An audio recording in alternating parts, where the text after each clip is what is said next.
guys, we're here today with a new series about Shakespeare's Henry IV, Part 1.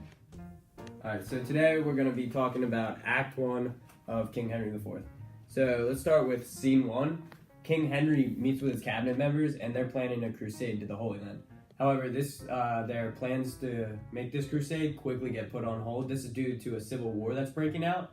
In Wales, the noble Mortimer has been captured by the leader of the Welsh, also known as Owen Glendower. Up north, England's forces have beaten the Scots, and this young man named Hotspur, he's an English nobleman. He refuses to give the prisoners back to King Henry, who keeps asking for them.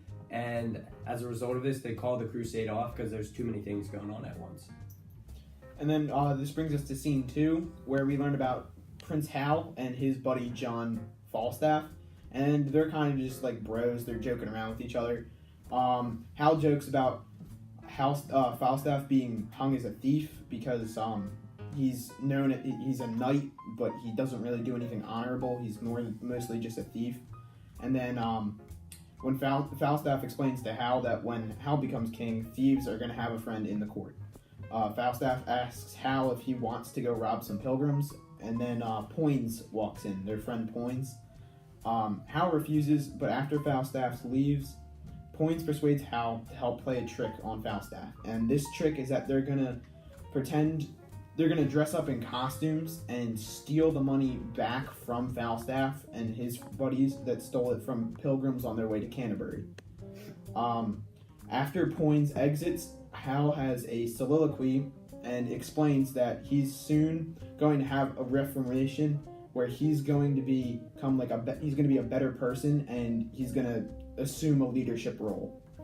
Alright, so let's talk about Scene 3 a little.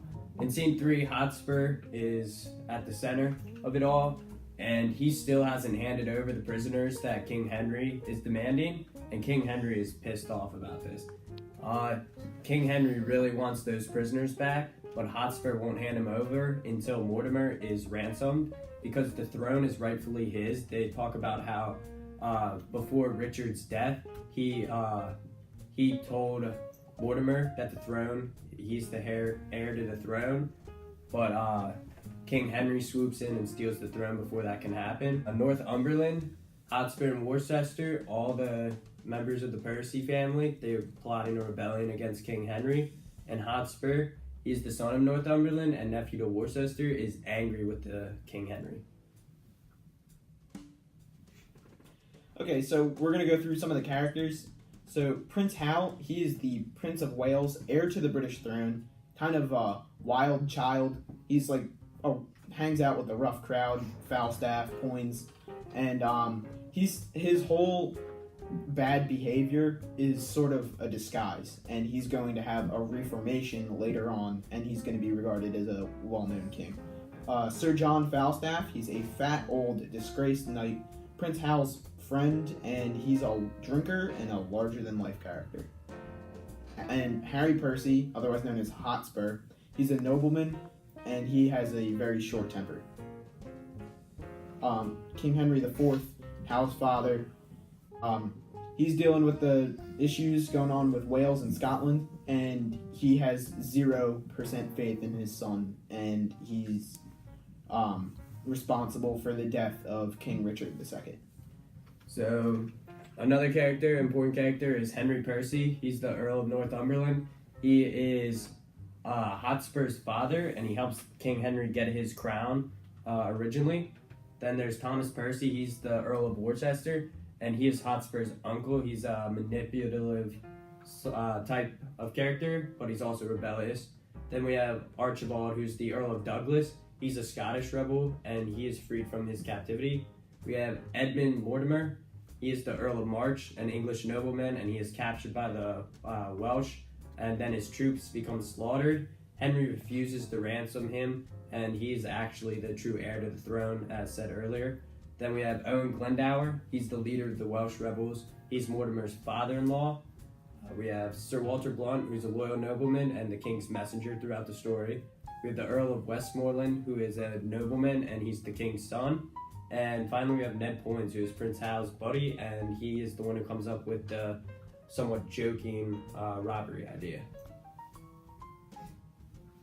So some predictions that we have for what's going to happen later on in the story is this whole plot line between Prince Hal and Poins where they're going to rob Falstaff. Something's going to go wrong with that, whether it's them getting caught because the plan itself is not very well thought out, or something could go wrong because Falstaff might actually be smarter than anyone's given him credit for. So with the Percy family and their plot to rebellion, they're going to continue this plot to overthrow the king. It's going to grow. They're going to kind of make it more sophisticated. Someone that we think might catch wind of the plan, and this is because they're not being very cautious. They're talking about it openly. Hotspur's got a big mouth and a big temper, and he's going to say something to the wrong person, and this is going to cause a huge conflict with King Henry. And then another major point is Hotspur is going to try to find some way to get his brother-in-law Mortimer back from the Welsh. This could end up with an alliance between Hotspur and the Welsh forces. Since Mortimer already has ties with the Welsh, it makes sense that Hotspur would get tangled into that alliance. So that's all we got for this video. Thank you for watching, and stay tuned for more.